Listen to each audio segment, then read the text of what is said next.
Vous avez bien aimé le test d'hier, on va faire quelque chose de la même veine, enfin dans la même veine.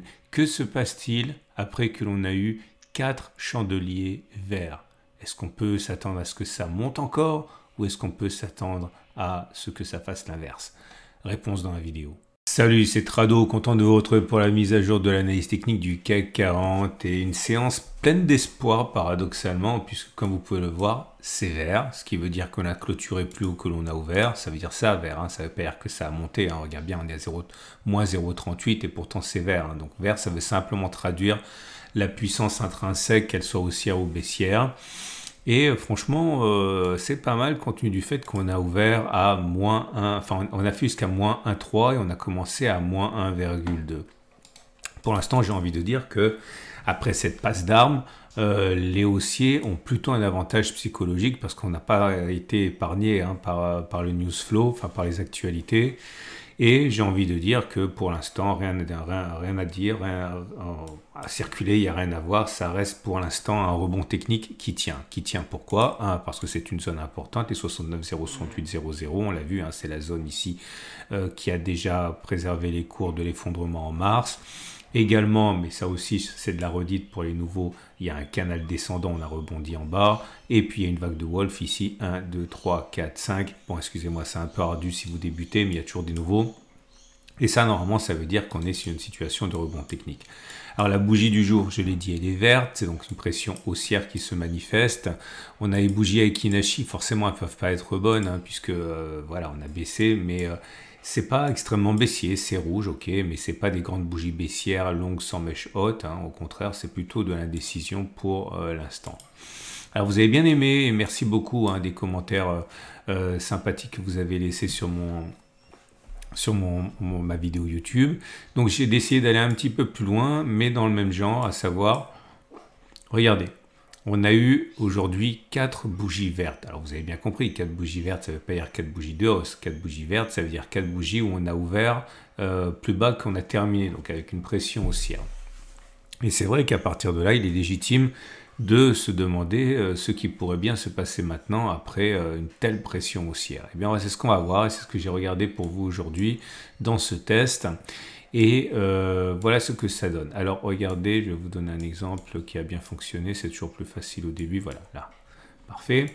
Comme vous pouvez le voir, il y a une séquence rouge et 4 bougies vertes. 1, 2, 3, 4. Bon là pour le coup elles montent toutes, mais ce n'est pas toujours le cas. Et j'ai mis 2 pouces verts. Pourquoi 2 pouces verts? Le premier pouce vert pour dire que si on met le stop de protection sous le plus bas de la structure, c'est-à-dire le plus bas des 4 bougies, qui est pour le coup un plus bas absolu, là, on a réussi à clôturer plus haut avant que de toucher le stop de protection.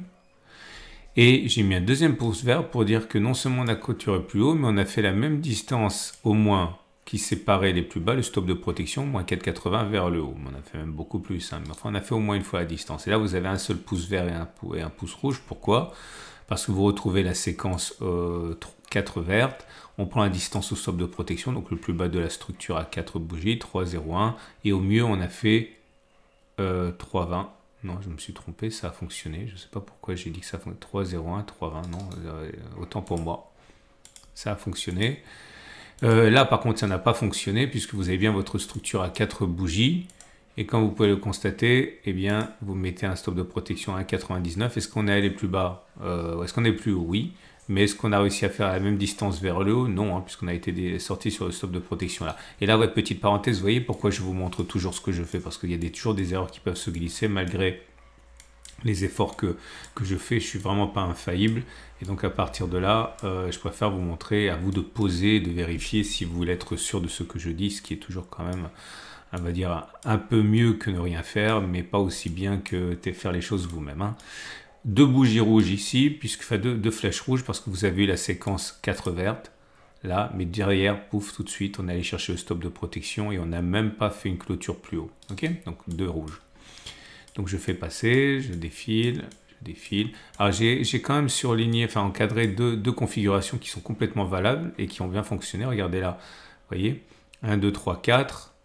Non, c'est celle-là qui m'intéresse. Regardez, 1, 2, 3, 4. Donc en fait, c'est 4 bougies vertes, ok, mais le stop de protection, c'est entre la clôture et les plus bas de la structure, donc simplement ici, hein, moins 0,9, et vous voyez que derrière, on a fait 4,64, donc en fait, on ne tient pas compte d'autre chose que la couleur des bougies. Hein. Et je continue de faire défiler, et je continue de faire défiler, et je continue. D'ailleurs, merci d'avoir posé également des gentils commentaires par rapport à Dash. Dash a été très très très sensible à ces marques d'affection. Je pense que il reviendra du coup. Voilà, c'est terminé. Ok, donc voilà, j'ai fait le test pour vous 34 fois. Et au bout de 34 fois, voilà les conclusions qui sont assez intéressantes. Et est-ce que maintenant, après que l'on a eu cette séquence de 4 bougies vertes, on peut espérer qu'on ait encore la possibilité d'aller plus haut. Donc, autrement dit, que ce soit pas, on n'aurait pas fait les plus hauts avant d'aller chercher les stops de protection. Donc, je ne sais pas si ça va être 1, 10, 15 ou 25 ou 0,01%. Mais en tout cas, une clôture plus haut, ça a fonctionné 28 fois, ça a échoué 6 fois. Autrement dit, 82%. Hein. Autrement dit, faites attention si vous spéculez à la baisse, vous n'avez peut-être pas le meilleur timing. Par contre, de là à viser la même distance au plus bas de la structure, moins 67 vers le haut, plus 1,67, alors c'est pas impossible, hein, ça a fonctionné 18 fois, ça a échoué 16 fois, autrement dit 53% des cas. Donc, on va dire non, oui et non, mais ballottage favorable quand même haussier à ceux qui voudraient viser la même distance vers le haut. Voilà. Donc c'est intéressant parce que ça veut dire que rebond technique is not dead hein, pour l'instant. Ce qui m'amène maintenant aux autres éléments. Bon, la moyenne mobile à cette période, vous avez compris qu'elle est toujours descendante. On est à son contact, donc c'est in extremis une tendance immédiate qui est toujours baissière. La tendance générale, elle est baissière. La tendance de fond, elle est baissière. La tendance de long terme, elle est baissière. Bref, si vous n'avez pas compris que c'est baissier, c'est que vous avez un biais, ce qui est totalement ok, hein, mais il faut le savoir, c'est tout. Et pour terminer, j'avais parlé, j'en reparle un petit peu maintenant, de l'Ishimoku. J'avais dit qu'il y avait, j'en parle parce que c'est important, j'avais expliqué que lorsqu'il y a un trop grand écart à la Tenkan, ça joue comme un élastique, ok. Il y a, de la même manière qu'on peut parler d'un retour à la M20, on peut dire qu'il y a un retour à la Tenkan. Alors parfois c'est explosif, comme ici, boum. Parfois, ça latéralise en attendant gentiment la Tenkan, comme là. Mais en tout cas, vous voyez, dans tous les cas, ça veut dire qu'il y a un moment de consolidation ou de retour dans l'autre sens hein, qui a attendu. Donc maintenant, ça y est, on s'est fait, on est sur la Tenkan, mais tendance toujours baissière, tendance de fond baissière, tendance générale baissière et tendance immédiate baissière. Alors, ça fait 5 minutes que je parle et je me suis gardé une minute pour revenir sur une question qui m'a été posée, qui est vraiment très intéressante et légitime. Je vous laisse le découvrir ici, mais en fait c'est revenu 3 fois dans tous les commentaires, autrement dit ça vous a perturbé.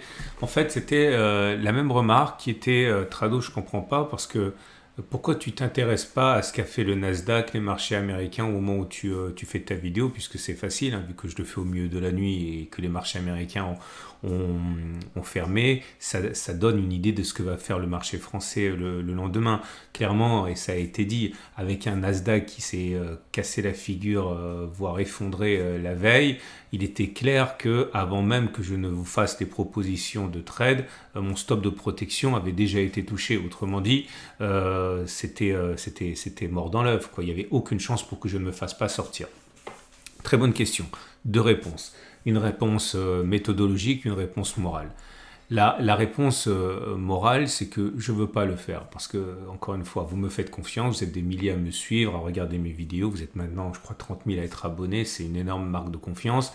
Je ne vais pas non plus vous dire que je sais ce qui va se passer le lendemain en ayant pris peine de regarder quand même ce qui s'était passé sur le marché américain. C'est pas honnête, ce serait comme... ce serait un abus de confiance, donc ça, je ne veux pas le faire.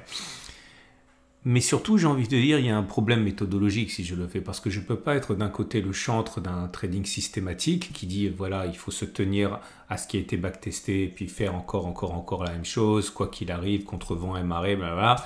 Et puis de l'autre côté, regarder sous la couette, ou regarder sous la moquette, ou dans le trou de la serrure, ce qu'il y a d'autre, ce qu'il y a de plus subjectif, comme ce qui s'est passé sur les marchés américains, etc., qui ne fait pas partie du backtest. Et donc à partir de là, c'est un biais dans la stratégie systématique que je défends et c'est pas acceptable. Alors maintenant, on peut faire des backtests qui tiennent compte de ça, c'est-à-dire regarder ce qui se passe lorsqu'on a ce signal et qu'en même temps, le marché américain n'a pas terminé en territoire négatif. Donc on revient dans du systématique et c'est complètement acceptable. Mais par contre, dans la manière que j'ai de vous présenter mes tests, vous voyez bien que je ne tiens absolument pas compte de ce qui s'est passé aux États-Unis. Et donc à partir de là, j'ai pas à le faire non plus lorsque je prends mes trades en direct avec vous. Donc voilà, il y a une limite qui est morale et puis il y a une limite qui est méthodologique. Et les deux m'incitent effectivement à faire ce que je fais, même si je savais évidemment qu'au moment où j'expliquais ce que j'allais faire et que je faisais semblant de ne pas savoir ce qui était dans le Nasdaq, je savais très bien que dès l'ouverture, mon stop de protection allait sauter. Mais c'est pas important, puisqu'encore une fois, je suis là simplement pour faire de la pédagogie, pas pour vous donner des signaux. Ce qui m'amène donc au trade du jour. Alors, votre rendez-vous avec IG. IG, bien plus que du trading. Une équipe d'experts à vos côtés. Si, d'abord, je vais vous donner des nouvelles de mon trade. Ben, vous le saviez, hein, je viens d'en parler pendant 2 minutes. Je suis rentré ici. Okay. J'avais dit que je sortirais sur la moyenne mobile à cette période la moitié de ma position. Ça a été fait ici. Et j'avais dit dans la vidéo d'hier que si jamais on allait toucher mon point d'entrée, je sortais. Évidemment, j'ai été sorti au pire, puisque j'ai même pas été sorti sur mon point d'entrée. Hein, j'ai été sorti à l'ouverture. Donc si on veut être carré, c'est franchement le pire des scénarios, hein, puisque je suis sorti quasiment au plus mauvais. Mais ça reste quand même un trade positif, hein, puisque vous voyez, je suis rentré, vous le savez, ici. J'ai sorti une demi-position à combien 0,7 environ, 0,73. Et sur la deuxième position, j'ai été perdant, mais uniquement de 0,43. Donc j'ai gagné à peu près 2 fois plus que ce que j'ai perdu. Bon, ça va, hein, compte tenu de ce qui aurait pu se passer, ça aurait pu être pire. Donc c'est un trade gagnant, ce qui m'amène d'ailleurs à vous montrer Alors, je ne l'ai pas modifié pour l'instant, ça sera modifié dans la nuit et vous le verrez lorsque je publierai la vidéo du jour. Mais voilà, si on regarde le bilan de mes trades depuis le début de l'année, on en est, et ça aussi je sais que je me répète, mais c'est important pour moi d'être transparent par rapport à ça. Donc on était à 12 stratégies, 8 succès, 67%, on passe donc à 13 stratégies et 9 succès. Donc ça veut dire que on est à un taux de succès de 69% depuis le début de l'année, avec un ratio gain-risque, avant prise en compte de ce trade où j'ai fait le résultat que vous avez vu, on est à un ratio gain-risque de 1,3. Voilà. Bon, ça va, c'est pas mal. Hein. C'est en dessous de l'année dernière, puisque 70 cette année et 78 l'année dernière, mais j'ai pris plus de trades aussi cette année. Donc voilà, c'était le bilan. Si vous êtes haussier, vous avez compris que le rebond est encore vivant. Donc rien ne permet a priori d'écarter le fait que l'on aille plus haut. Si vous voulez rentrer, stop de protection en dessous d'un 67, visez plus haut. Si vous voulez spéculer à la baisse à votre place, enfin non pas à votre place, faites ce que vous voulez, mais moi j'attendrai quand même que ça rebondisse un petit peu, vu que quand même c'est pas impossible que ça monte. Attendre que ça monte, mais de quoi mettre un stop de protection au-dessus là. Viser un retour sur les plus bas, stop de protection au-dessus, préférablement attendre un petit setup, c'est quand même rassurant, vous pouvez avoir moyen d'avoir un bon ratio gain-risque, ok ? Je vous souhaite une excellente journée, je vous remercie pour votre fidélité. Pensez à liker ma vidéo, vous avez été très nombreux à le faire, plus de 400. Hein. Franchement, c'est génial parce que c'est une petite chaîne que j'ai, moi, et donc voilà, 2400 vues, 440 likes, c'est colossal. Donc merci si vous pouvez continuer à liker et en plus le faire systématiquement, ça m'aide beaucoup.